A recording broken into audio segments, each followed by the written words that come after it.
کیا آپ کو کچھ بھی یاد نہیں ہے؟ اس نے نفی میں سر ہلایا تھا۔ ان کا بیگ کہاں پر ہے؟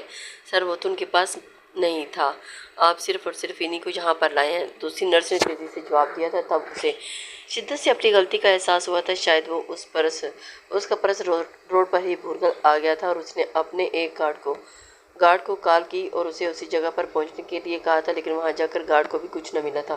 یقیناً کوئی وہ پرس اٹھا کر لے گیا تھا۔ اب نہ تو اس لڑکی کا کوئی آئی ڈی کارڈ تھا اور نہ ہی اسے کوئی نمبر یاد تھا، اور نہ ہی اسے اپنے گھر والوں کو پتہ تھا۔ دوسری طرف وہ حد سے زیادہ بیوقوفانہ حرکتیں کر رہی تھی اور اس کی باتیں بھی بچکانہ تھیں۔ وہ بہت زیادہ اریٹیٹ ہو رہا تھا، چونکہ اس سب کا ذمہ دار وہ خود ہی تھا۔ اسی وجہ سے اسے اب ہر حال میں اس لڑکی کا خیال رکھنا تھا۔ پوری رات ہی وہ گن چکر بنا رہا تھا، کیونکہ محترمہ کی فرمائشیں پوری نہیں ہو رہی تھی۔ کبھی اسے کابلی پلاؤ کھانے کا دل کرتا ہے تو کبھی وہ منٹ مارگریٹا کی فرمائش کرتی ہے۔ اگر وہ اس کی خواہش پوری کرنے سے انکار کر دیتا تو محترمہ اونچی اونچی آواز میں چلانا شروع کر دیتی تھی۔ صبح 5 بجے وہ گھر واپس آیا، لیکن 8 بجے اسے پھر وہاں ہاسپٹل سے کال آ گئی تھی، کیونکہ ایک بہت ہی امپورٹنٹ کیس آ گیا تھا۔ اسے آپریشن کے لیے جانا تھا۔ اس دن سے لے کر اب تک حورین صاحبہ نے اس کے ناک میں دم کیا ہوا تھا۔ حورین کے بارے میں سوچتا سوچتا ایک بار پھر گہری نیند کی وادی میں چلا گیا تھا۔ اگلے 2 دن یوں ہی سکون میں گزر گئے تھے، کیونکہ حورین کی طبیعت تھوڑی سی خراب تھی۔ اس کو بخار ہو گیا تھا اور گلا بھی درد کر رہا تھا، جس کی وجہ سے اس نے شرارتیں کم کر دی تھیں، لیکن یہ خاموشی بھی اب ارسل کو کھٹک رہی تھی، کیونکہ وہ تو اس کی بک بک سننے کا عادی تھا۔ وہ 2 سے 3 بعد اس کے کمرے کا غیر ارادی طور پر چکر لگا چکا تھا۔ وہ دونوں باری سو رہی تھی اور تیسری بار وہ جاگ رہی تھی، مگر وہ بات کرنے کی پوزیشن میں نہیں تھی۔ ڈاکٹر ارسل، آپ کے پاس 2 منٹ ہوں گے؟ مجھے آپ سے ایک ضروری بات کرنی ہے۔ ماریا کی آواز سن کر وہ ہوش کی دنیا میں واپس آیا تھا۔ ابھی بھی حورین کے بارے میں ہی سوچ رہا تھا۔ جی ماریا صاحبہ بولیں، آپ اور یہ آپ کی کب سے فارمیلٹی شو ختم کرنے لگی ہیں؟ جہاں تک مجھے لگتا ہے ہم تو بیسٹ فرینڈ بھی ہیں۔ اگر ہم بیسٹ فرینڈ ہوتے تو کبھی بھی مجھے اتنی بڑی بات نہ چھپاتے۔ وہ اس کو کھوجتی ہوئی نظروں سے دیکھتی ہوئی بولی تھی۔ کیا مطلب ہے؟ کس بارے میں بات کر رہی ہیں آپ؟ جہاں تک مجھے لگتا ہے کہ میں نے تو آج تک تم سے کوئی بھی بات نہیں چھپائی۔ میری زندگی میں تمہارے سامنے ایک کھلی کتاب کی مانند ہے۔ وہ لڑکی کون ہے جس کا تم اتنا زیادہ خیال رکھ رہے ہو؟ کہیں وہ تمہاری منگیتر تو نہیں؟ کیا ہو گیا یار، کس طرح کی بچکانہ باتیں کر رہی ہو؟ ارسل نے اسے ساری ڈیٹیل دے دی تھی، اور اس کے ساتھ ہی وہ اسے بتایا تھا کہ وہ اسے بہت زیادہ تنگ ہے۔ وہ چاہتا ہے کہ اس کے گھر والے اسے لینے کے لیے آ جائیں، لیکن ان کا کوئی اتا پتہ نہیں، اور وہ یہاں سے ہمیشہ ہمیشہ کے لیے رخصت ہو جائے۔ ارے تم اتنی ٹینشن کیوں لے رہے ہو؟ تم مجھے بتاؤ، وہ میرے حوالے کر دو، میں اس کا بہت ہی اچھے سے خیال رکھوں گی، طریقے سے خیال رکھوں گی۔ کیا ایسا ممکن ہو سکتا ہے؟ ارسل نے خوشگوار انداز میں سے پوچھا تھا۔ یار، اس دنیا میں سب کچھ ممکن ہے، اور میں تمہارے لیے کچھ بھی کر سکتی ہوں۔ اتنا تو کر سکتے ہو، آفٹر آل تم میرے بیسٹ فرینڈ ہونے کے ساتھ ساتھ میرے بہت قریبی بھی ہو، اور تمہارے لیے تو اتنا سا میں کام کر سکتی ہوں۔ یار، تم نے میری ایک بہت بڑی مشکل حل کر دی۔ وہ تھوڑی سی شرارتی ہے۔ ہاں تم ٹینشن نہ لو، میں سب سنبھالوں گی۔ مجھے پتہ ہے ایسی بچیوں کو کیسے ہینڈل کرنا ہے۔ بس اسی کو ڈانٹنا نہیں اور نہ ہی اس پر غصہ کرنا، ورنہ اس کا باجا بجنا شروع ہو جائے گا۔ وہ اسے اس کے بارے میں بتا رہا تھا اور وہ سن رہی تھی۔ وہ اب اس کی کسٹڈی سے اپنے ہاتھ ڈاکٹر ماریا کی ڈیوٹی تھی، اور وہ حورین کا خیال رکھے۔ ماریا پچھلے 15 منٹ سے اس کے سامنے بیٹھی ہوئی تھی، اور وہ آنکھیں چھوٹی چھوٹی کر کے اس کو گھورے جا رہی تھی۔ 1 منٹ کے لیے اس نے اپنی آنکھیں چھوٹی کی اور پھر اسے غور سے دیکھنے لگی تھی، اور چہرے کے اوپر سے نہیں ہٹائی تھی۔ اب تو ماریا کو بھی کوفت ہونے لگی تھی۔ اس کا دل عجیب و غریب انداز میں دھڑکنے لگا تھا۔ ماریا نے اس کی آنکھوں کے سامنے ہاتھ ہلایا تو وہ پلکیں جب کے بغیر پھر سے اس کو دیکھنے لگی تھی۔ آر یو اوکے ندا؟ مجھے ایسا کیوں لگ رہا ہے کہ یہ کومے میں چلی گئی ہے؟ ارے ڈاکٹر صاحبہ، یہ ایسی ہی ہے۔ کیا مطلب تمہارا یہ کہ میں ایسی ہی ہوں؟ اب کاٹ لہجے میں بولی تھی۔ ارے نہیں حورین صاحبہ، پلیز غصہ مت کریں۔ میں اب تمہارا ڈاکٹر یہاں پر ہے، کہاں پر ہے؟ مجھے اس سے بات کرنی ہے۔ وہ اپنے بازو چڑھاتے ہوئے بولی تھی، جیسے لڑنے مرنے کے لیے میدان میں اترنے آ رہی ہوں۔ وہ تو گھر چلے گئے ہیں، ان کی کال کر کے بلاؤ۔ ان کو کیوں پریشان کر رہی ہو؟ پچھلے 1 ہفتے سے وہ تمہارے پاس ہی تھے اور تمہارے پیچھے خوار ہو رہے تھے۔ تھوڑی سی اپنے اندر انسانیت پیدا کر لو۔ تم ان کے پیچھے ہی پڑ گئی ہو۔ تم جیسی لڑکیوں میں سے بہت اچھے طریقے سے واقف ہوں، جو اپنے معصومیت کا ہول چھڑا کر خوبصورت اور امیر لڑکوں کو اپنے جال میں پھنساتی ہیں۔ اس سے پہلے کہ وہ مزید کچھ کہتی، حورین نے اس کے بال پکڑ لیے تھے اور زور زور سے کھینچنے لگی تھی۔ وہ در سے کرا رہی تھی۔ ندا تیزی سے اس کے قریب آئی تھی۔ اگر آگے بڑھی تو ماریا کے بال چھوڑ کے اس نے نرس کے بال پکڑ لیے تھے۔ تم کیا کر رہی ہو؟ تم پاگل تو نہیں ہوگی ہو؟ ماریا نے غصے سے چلاتے ہوئے اس کی جانب کہا تھا اور پھر پاؤں پٹکتے ہوئے کمرے سے باہر نکل گئی تھی۔ نرس نے بڑی مشکل سے حورین کو اپنے قابو میں کیا تھا، پرسکون کیا تھا اور پھر اسے انجیکشن لگا کر بے ہوش کر دیا تھا۔ شام کے وقت وہ غیر ارادی طور پر پھر سے حورین کے کمرے میں داخل ہوا۔ شاید اس کو عادت ہو چکی تھی، اب وہ اس کا دیدار کیے بغیر نہیں رہ سکتا تھا۔ اپنی زندگی میں حالی پن محسوس کرتا تھا اور جب وہ اندر داخل ہوا تو ہوا میں جھول رہی تھی۔ نرس اس کو سنبھالنے کی ناکام کوشش کر رہی تھی۔ کیا ہوا؟ وہ ڈاکٹر صاحب، اس نے کھانسی کا پورا شربت پی لیا اور اب یہ مجھے اپنے ہوش میں نہیں لگ رہی۔ میں خود نہیں نہاؤں گی، مجھے ڈاکٹر صاحب نے نہلائیں گے۔ یہ سن کر ڈاکٹر کے کان تک لال ہو گئی تھی۔ اور یہ کیا بدتمیزی ہے؟ تم کوئی چھوٹی بچی نہیں ہو، تم ابھی اسے یہاں سے لے کر جاؤ۔ اور اس نے نرس سے کہا تھا۔ وہ گڑبڑاتے ہوئے بولی، ڈاکٹر صاحبہ دیکھیں، یہ تو جانے کے لیے تیار ہی نہیں ہو رہی۔ صبح بھی اس نے بڑا تماشا کیا تھا، اب کیا کر دیا اس نے ماریا صاحبہ کے بال کھینچے تھے اور اسی وقت ہی ارسل کو یاد آیا کہ وہ ماریا تھوڑی ہی دیر پہلے اسے بڑے اکھڑے انداز میں بات کر رہی تھی، تو اس کے پیچھے یہ وجہ تھی۔ دوسری طرف اسے محترمہ لہراتے ہوئے ارسل کے پاس آئی اور اس کے سینے پر ہاتھ رکھتے ہوئے اس کی آنکھوں میں دیکھتے ہوئے نشے کے سے چور لہجے میں بولی تھی، تم اتنے پیارے ہو، کیوں ہو، چکنے ہو۔ وہ اس کے گال زور زور سے کھینچنے لگی تھی اور اس کے اس لوپرانہ انداز پر وہ بے چتاب کھا کر رہ گیا تھا۔ اس نے اسے پیچھے دھکیلنے کی کوشش کی مگر ناکام رہا۔ اگلے ہی لمحے وہ لہرا کر زمین بوس ہو چکی تھی اور ایک بار پھر سے نیند کی وادیوں میں چلی گئی تھی۔ اس نے بھی اللہ کا لاکھ لاکھ شکر ادا کیا تھا، ورنہ حورین کو کنٹرول کرنا اس کے لیے ناممکن ہو گیا تھا۔ شام کے وقت جب وہ اپنے آفس میں بیٹھا ہوا تھا، دروازے پر دستک ہوئی تھی اور ایک اجنبی کمرے کے اندر داخل ہوا تھا۔ اس بارے میں تھوڑی دیر پہلے ہی انسپکٹر نے ڈاکٹر ارسل کو بتایا تھا۔ حورین میری کزن ہے اور میں اس کو لینے کے لیے آیا ہوں، وہ فرحاد نے ڈاکٹر ارسل کو بتایا تھا۔ حورین ایک یتیم لڑکی ہے، 3 سال پہلے اس کے ماما بابا کا کار ایکسیڈنٹ میں حادثہ ہو گیا تھا اور انتقال ہو گیا تھا۔ فرحاد کے اما ابا نے ہی اس کی پرورش کی تھی اور پھر کچھ دن پہلے ہی وہ اپنی دوست کے گھر گئی تھی، لیکن رات کے وقت گھر واپس نہ آئی۔ فرحاد نے اسے حورین کی بچپن سے لے کر جوانی تک کی ساری تصاویریں دکھا دی تھی اور اپنے ساتھ بھی اس کی کچھ پکچرز شیئر کی تھی، اور اس کے علاوہ اس نے ماما بابا سے بھی ڈاکٹر ارسل کی بات کروائی تھی۔ وہ کافی حد تک مطمئن ہو چکا تھا۔ اسے لے کر کمرے میں داخل ہوا اور فرحاد کو دیکھ کر حورین کے چہرے کا رنگ لٹے کی مانند سفید ہو گیا تھا۔ محترمہ تھوڑی دیر پہلے ہی ہوش میں آئی ہیں اور کافی حد تک بہتر محسوس کر رہی تھی۔ حورین میں تمہیں لینے کے لیے آیا ہوں، چلو میرے ساتھ واپس چلتے ہیں، گھر واپس چلتے ہیں۔ اس نے بے ساختہ نفی میں سر ہلا دیا تھا۔ ڈاکٹر ارسل کے پیچھے جا کر چھپ گئی تھی۔ وہ نہیں، ڈاکٹر ارسل کے وائٹ کوٹ کو اس نے اپنی مٹھی میں دبوچ لیا تھا۔ اور میں نے اس کے ساتھ ہی نہیں جانا، اس نے سرگوشی نما انداز میں کہا۔ ڈاکٹر، میں آپ سے ایک بہت ضروری بات کرنا چاہتی ہوں، پلیز مجھے یہاں سے بھیجنے سے پہلے میری بات سن لیں، ورنہ میں ایک بہت بڑی مشکل میں پھنس جاؤں گی۔ اب کی بار اس نے بہت ہی بچکانہ انداز میں نہیں بلکہ سیریس اور سنجیدہ انداز میں گفتگو کی تھی، جو کہ ارسل دیکھ کر مکمل طور پر حیران ہو چکا تھا۔ ارسل کو یقین نہیں آ رہا تھا، ڈاکٹر کو لگ رہا تھا کہ وہ ابھی بھی ایکٹنگ کر رہی تھی۔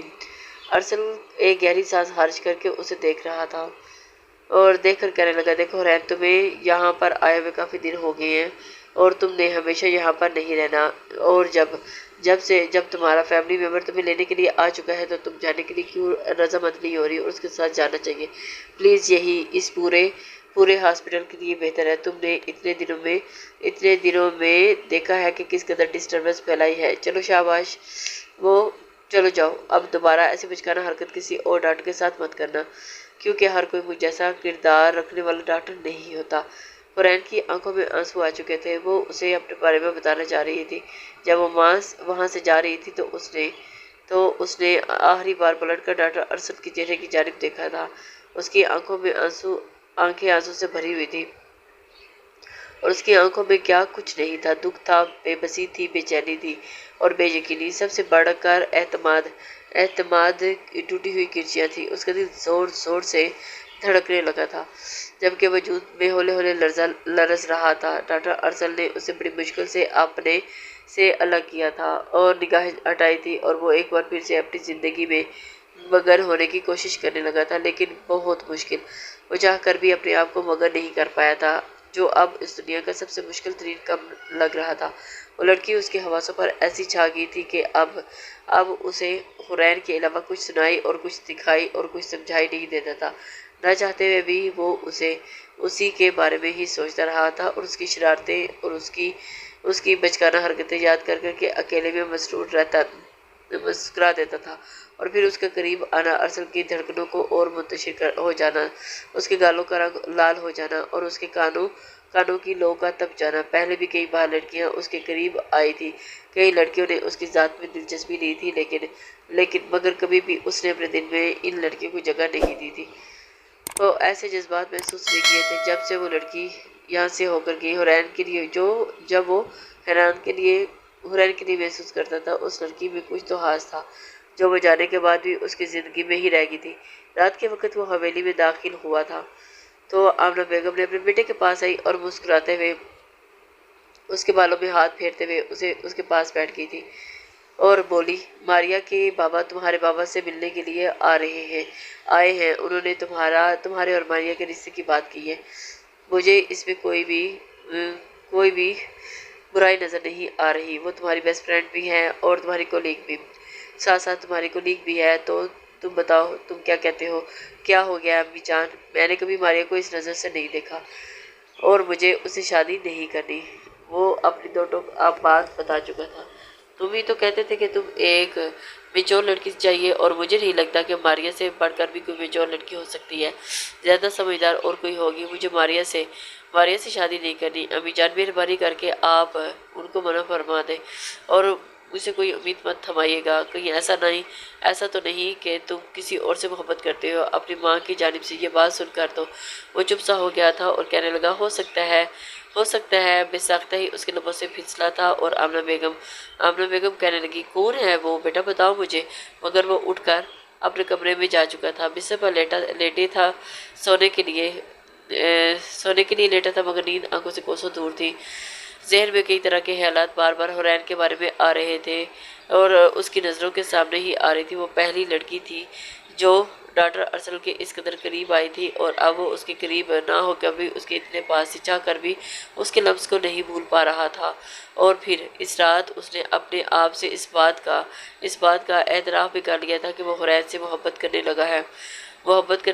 ہاں، وہ اس کی زندگی میں آنے والی وہ واحد لڑکی تھی، وہ واحد عورت تھی جس سے ارسل صاحب کو محبت ہوئی تھی، اور وہ اسے کبھی بھی، جس کا بچکانہ حرکتوں سے وہ بہت زیادہ چڑھتا تھا، اور اب وہی حرکتیں اسے یاد آتی تھی۔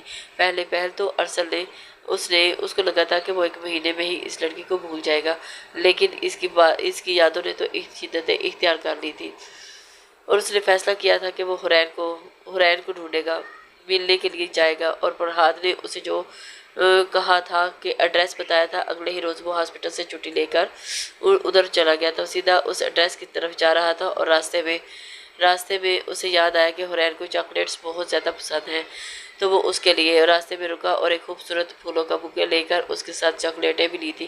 دل میں ایک الگ سے ہی لیب پہ دھڑک رہا تھا، عجیب سی گھبراہٹ ہو رہی تھی اور دھڑکن بے ترتیب ہو رہی تھی، جیسے حرین کو اپنے سامنے دیکھ کر وہ بے قابو ہو کر اپنے سینے سے ہی نہ لگا لے۔ وہ اس کی جانب دیکھ کر اس ایڈریس پر پہنچا، مگر وہ غلط تھا۔ وہاں پر فرحاد نامی کوئی شخص نہیں رہتا تھا، اور اس کو شدت سے کچھ غلط ہونے کا احساس ہوا تھا، اور اس کے ساتھ ساتھ اسے حرین کی اپنی غلطی کا بھی احساس ہو گیا تھا کہ اس نے جو بغیر اس کی سنے ہی، کچھ سوچ سمجھے حرین کو فرحاد کے حوالے کر دیا تھا۔ اگر فرحاد کے ساتھ حرین کو اس گھر میں چھوڑنے کے لیے جاتا تو آج اسے اس تکلیف کا سامنا نہ کرنا پڑتا۔ اسے یاد آ رہا تھا کہ حرین فرحاد کے ساتھ نہیں جانا چاہتی تھی۔ وہ بار بار اسے پیچھے جا کر چھپ رہی تھی اور اسے کہہ رہی تھی کہ مجھے آپ سے بات کرنی ہے، ایک بہت ضروری بات کرنی ہے، لیکن میری ہی بات سننے کے بعد اب مجھے یہاں سے مت بھیجیے گا، لیکن وہ مجھے صرف اور صرف ایک موقع دے دیں۔ اس کی بات سن کر تو اب حرین کی بات سننے سے انکار کر دیا تھا، اور اس کو لگا تھا کہ شاید وہ اسے لگ رہا تھا کہ ڈرامہ بازی کرے گی، پھر سے کوئی نئی کہانی ایجاد کر لے گی۔ اس نے زور سے اسٹیئرنگ پر ہاتھ مارا تھا اور غصہ کم ہونے کا نام ہی نہیں لے رہا تھا۔ اسی وقت اس نے اس انسپکٹر کو کال کی تھی جس کے ذریعے فرحاد اس تک پہنچا تھا۔ وہ اس سے کال ملا چکا تھا اور فرحاد کی ساری ڈیٹیل لے کر اس کے فلیٹ پر آ گیا تھا، جہاں پر پہنچتے ہی اس کو فلیٹ میں ایک بہت عجیب و غریب جگہ پر تھا اور اس کے پاس رہائش نہیں تھی اور آبادی بھی اس کی بلڈنگ سے کافی دور تھی۔ اس علاقے کو بھی ٹھیک نہیں سمجھا جاتا تھا اور بار بار ذہن میں عجیب و غریب خیالات وسوسے آ رہے تھے کہ حرین کے ساتھ کچھ غلط تو نہیں ہو گیا۔ دل میں زور زور سے دھڑک رہا تھا، لیکن اس نے اپنے دل کو ایک جگہ پر کھڑا کیا اور فرحاد کے فلیٹ کے سامنے جا کر کھڑا ہو گیا۔ فلیٹ کے اندر سے آنے والی چیخوں کی آواز سن کر تو بری طرح سے چونک گیا تھا۔ اس نے زور سے فلیٹ کا دروازے پر دستک دی تو اندر ایک دم سے خاموشی چھا گئی تھی۔ وہ چیخیں کسی اور کی نہیں بلکہ وہ چیخیں حرین کی تھی اور اس کا بس نہیں چاہ رہا تھا کہ وہ دروازہ توڑ کر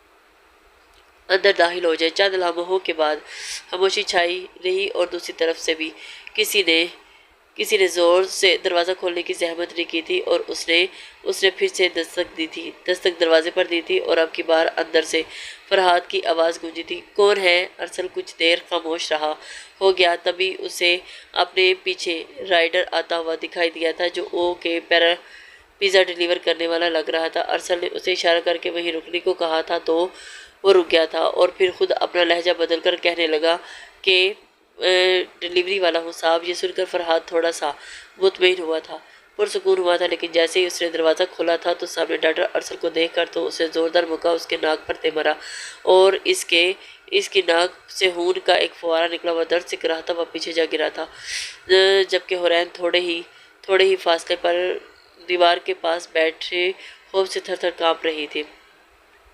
اس نے اپنے لبوں پر ہاتھ رکھا ہوا تھا، وہ اس قدر لرز رہی تھی کہ اس کی حالت غیر تھی۔ کپڑے گندے سے پھٹے ہوئے تھے اور بال بھی بکھرے ہوئے تھے اور چہرے پر نیند کے نشانات جگہ جگہ پر موجود تھے۔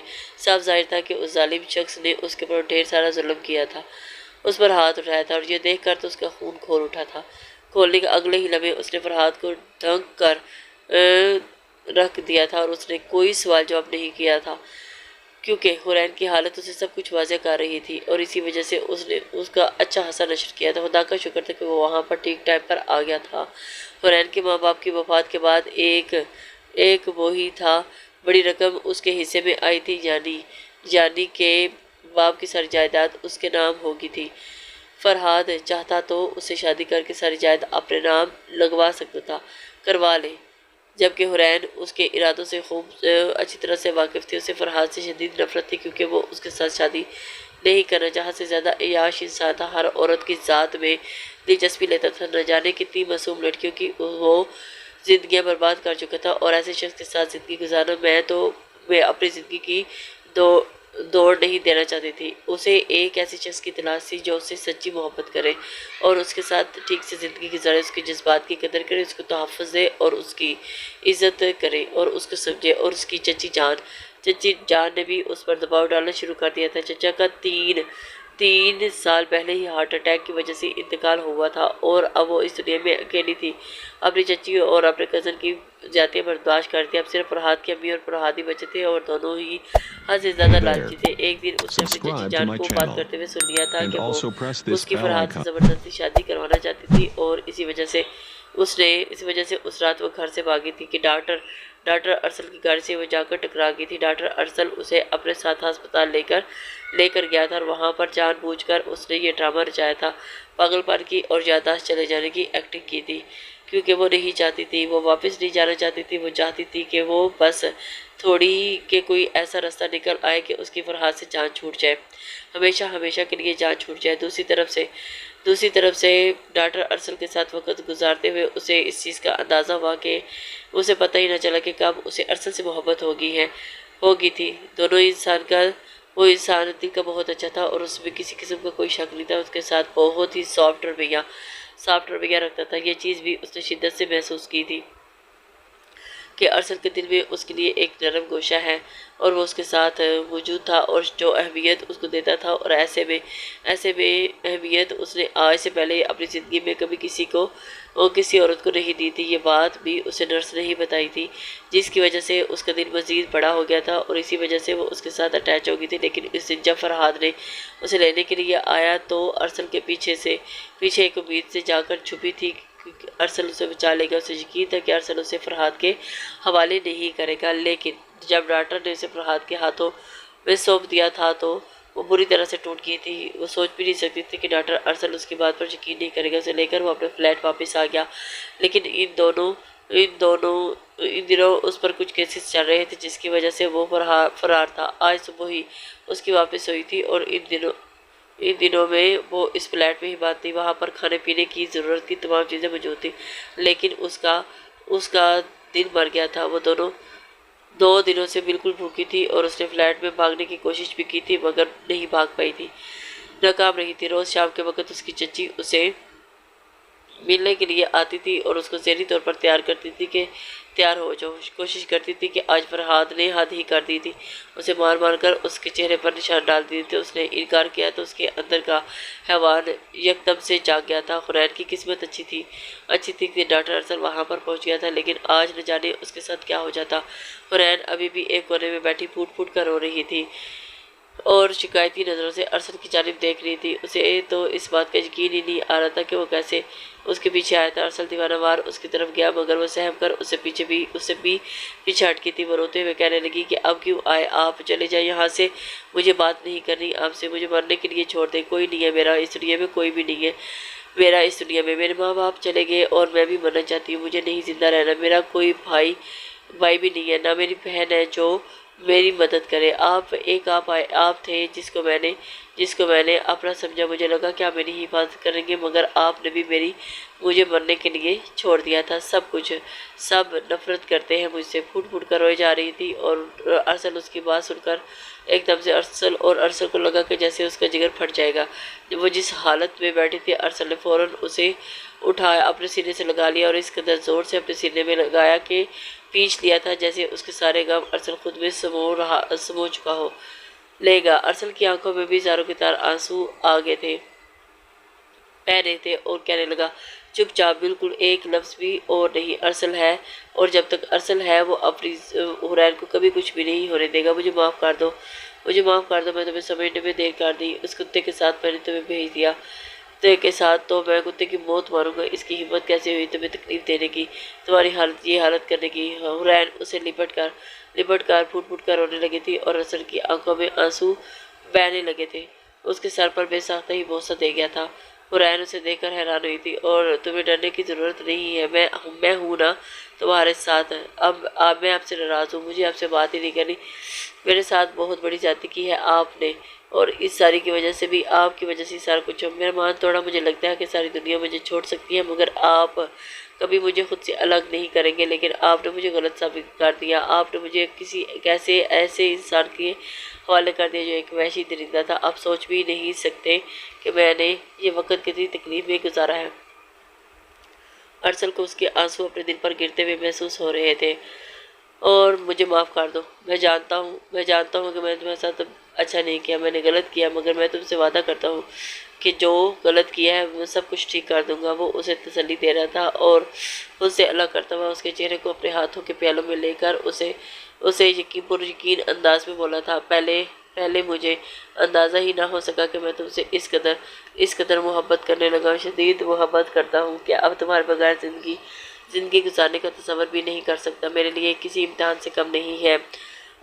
اگر آپ مجھ سے محبت کرتے ہوتے تو پھر آپ نے مجھے بتایا کیوں نہیں؟ وہ شکایتی انداز میں بولی تھی کہ اسے ابھی بتا رہا ہوں نا، ابھی بتاؤں گا نہیں تو کر کے بھی دکھاؤں گا۔ یہ سن کر بے ساختہ اسے دور ہٹ کر کھڑی ہو گئی تھی، پھر جان بوجھ کر اس سے مصنوعی ناراضگی سجا کر بولا تھا، آفت کی پڑیا میں تم میرے ساتھ ڈرامہ کر رہی تھی، سارے ڈراموں کا سود سمیت تم سے حساب لوں گا، بس اپنے آپ کو ذہنی طور پر تیار کر لو۔ وہ اس کی آنکھیں چھوٹی چھوٹی کر کے دیکھ رہی تھی، گھورتے ہوئے بولا تھا، فرحات وہ اس نے پولیس کے حوالے کر دیا تھا، کیونکہ اس جیسے شخص کا آخرکار یہی انجام ہونا تھا۔ جبکہ اس کی چچی شہر چھوڑ کر بھاگ گئی تھی اور اس نے انہیں ڈھونڈنا بھی گوارا نہیں کیا تھا۔ ڈاکٹر ارسل اس کو لے کر واپس آ گیا تھا اور اس کے بابا نے تھوڑا سا غصہ کیا تو تھا، مگر اپنے بیٹے کی خوشی دیکھتے ہوئے اس لڑکی کو قبول کر لیا تھا۔ جب تھوڑا سا وقت گزرا تو انہیں پتہ چلا کہ انہیں پتہ چلا کہ وہ ان کے ہی دوست کی بیٹی ہے، اور جو تھوڑی بہت غلط فہمیاں تھی وہ بھی دور ہو چکی تھی، اور اب وہ ہنسی خوشی ان کے ساتھ ان دونوں کی شادی بہت دھوم دھام سے ہوئی تھی۔ ڈاکٹر مریم لوگ چھوڑ کر چلی گئی تھی، جبکہ ہاسپٹل کا باقی سارا عملہ ان دونوں کی شادی پر آیا ہوا تھا، اور سب بہت خوش تھے۔ وہ اس وقت وہاں پر موجود نرسوں کے ساتھ ہنسی مذاق کر رہی تھی۔ یہ وہ نرسیں تھیں جنہوں نے اس کا ہسپتال میں خیال رکھا تھا، اور ویسے مجھے پہلے ہی پتا تھا کہ ڈاکٹر ارسل آپ سے ہی شادی کریں گے، ایک نرس نے اس کی جانب دیکھ کر کہا تھا، اور اس نے آنکھیں جھکا لی تھی۔ کیوں؟ حیرت سے اس کے چہرے کی طرف دیکھا تھا۔ اور تمہیں کیا لگتا ہے؟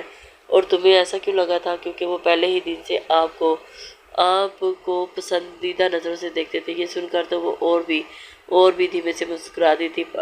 ارسل اس کے کانوں میں جھکا اور اپنے آپ کو تیار کر لے۔ محترمہ، آپ نے مجھے بہت تنگ کیا، اور ابھی میری باری ہے، اور اس کے لیے ہمت پیدا کریں۔ وہ اپنا سر جھکائے مجبور ہو گئی تھی، لبوں پر شرمیلی سی مسکراہٹ پھیلائی ہوئی تھی۔ کہنے لگی، ارسل صاحب، کمر تو آپ کس لیں، کیونکہ آج تک کوئی مائیکل لال پیدا ہی نہیں ہوا جو مجھے ڈرائے دھمکا سکے، جو مجھے تنگ کر سکے۔ یہ سن کر کہنے لگا، اچھا جی، چلو آج رات دیکھتے ہیں کہ کس میں کتنا دم ہے۔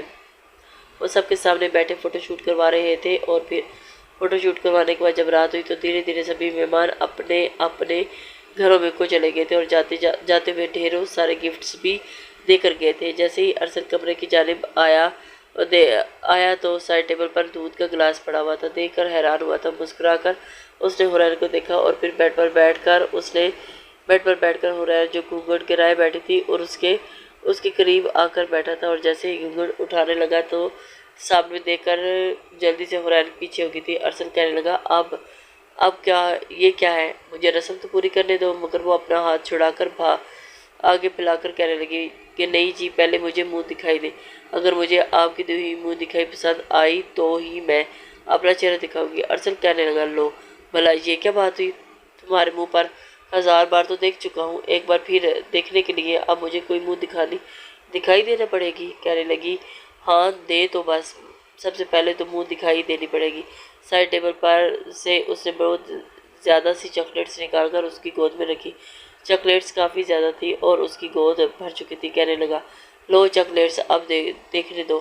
مگر وہ کہنے لگی، جی نہیں، چاکلیٹس تو میں کھاتی رہتی ہوں، مجھے منہ دکھائی چاہیے، وہ کچھ اور چاہیے، مہنگے والا۔ یہ سن کر تو ارسل نے اپنی جیب سے انگوٹھی نکالی تھی، اور جس میں سفید رنگ کا ہیرا جڑا ہوا تھا، اور اس نے وہ انگوٹھی نکال کر اس کے ہاتھ میں حورین کا ہاتھ تھاما تھا، اور اس کے ہاتھ پر اپنے لب رکھے اور انگوٹھی پہنا دی۔ باقی اس کی مخملی ہاتھ میں وہ ہیرے کی انگوٹھی کچھ زیادہ ہی دلکش لگ رہی تھی، اور وہ کہنے لگا، یہ چھوٹا سا گیٹ سا تحفہ میری جان قبول، تمنا کے نام پر، میری جان تمنا کے نام۔ انگوٹھی دیکھ کر حورین کہنے لگی، ہاں بس ٹھیک ہے، اتنی بھی پیاری نہیں ہے۔ اس کی آنکھیں حیرت سے پھیلی تھی۔ کہنے لگا، وہ حیران ہوا تھا، واٹ، میں نے لاکھوں روپے اس انگوٹھی پہ لگایا، اور تم کہہ رہی ہو کہ اتنی خوبصورت بھی نہیں ہے، تمہارے لیے یہ بھی قیمتی نہیں ہے، بتاؤ کیا چاہیے تمہیں؟ وہ فوراً سے کہنے لگے، بس ایک وعدہ کریں مجھ سے۔ اور ارسل اس کی طرف دیکھ رہا تھا اور کہنے لگا، ہاں بولو، کہ آپ ہمیشہ میرے ساتھ یوں ہی رہیں گے، مجھے کبھی بھی نہیں چھوڑیں گے، اور میرے برے مردوں کی طرح اپنے منہ پر بار بار طلاق کی دھمکی بھی نہیں دیں گے۔ وہ اس کی جانب دیکھتے ہوئے طلاق کا لفظ سننا تھا کہ ارسل کے وجود کانپ گیا تھا، اور اس کے گھونگھٹ سے ہی اس کے منہ پر ہاتھ رکھ چکا تھا۔ چپ، پیار کرتا ہوں میں تم سے، اور جان وارتا ہوں تم پر، مر جاؤں گا لیکن کبھی بھی تمہیں چھوڑوں گا نہیں۔ مرنے کا نام آنا تھا کہ حورین کی جان لبوں پر آئی تھی، لبوں پر آ گئی اور ہاتھ رکھ دیا تھا۔ مرنے کی بات مت کیا کریں، میں محبت کرتی ہوں آپ سے، اور آپ کے بغیر ایک پل بھی نہیں رہ سکتی، اور یہ بھی وعدہ کریں کہ آپ یہ بات نہیں کریں گے دوبارہ، یہ میرے لیے سب سے قیمتی تحفہ ہوگا۔ ارسل وعدہ کر چکا تھا۔ پھر حورین کو باہوں میں بھر چکا تھا، اس کا گھونگھٹ اٹھایا، اور اس کے حسین ہونے روپ کو دیکھ کر تو ارسل کے تو صدقے واری جانے لگا تھا، اور محبت بھری باتیں ہونے لگی تھی، اور وہ چینج کرنے جانے لگی تو ارسل نے اس کا ہاتھ تھام لیا تھا اور کہنے لگا کہ نہیں، جو بھی کرنا ہے میں خود کروں گا، آپ کو زحمت کرنے کی ضرورت نہیں، میرے سامنے کرو۔ حورین شرما چکی تھی، اور پھر حورین نے رات ایک دوسرے کے نام بڑی محبت کے انداز میں شروع کر چکے تھے۔ لیسنز، امید کرتی ہوں کہ آپ کو آج کا ناول پسند آیا ہوگا۔ اپنے کمنٹس لائک اور شیئر ضرور کر دیا کریں، اس سے ہماری حوصلہ افزائی ہوتی ہے۔ نیکسٹ ناول تک کے لیے اللہ حافظ۔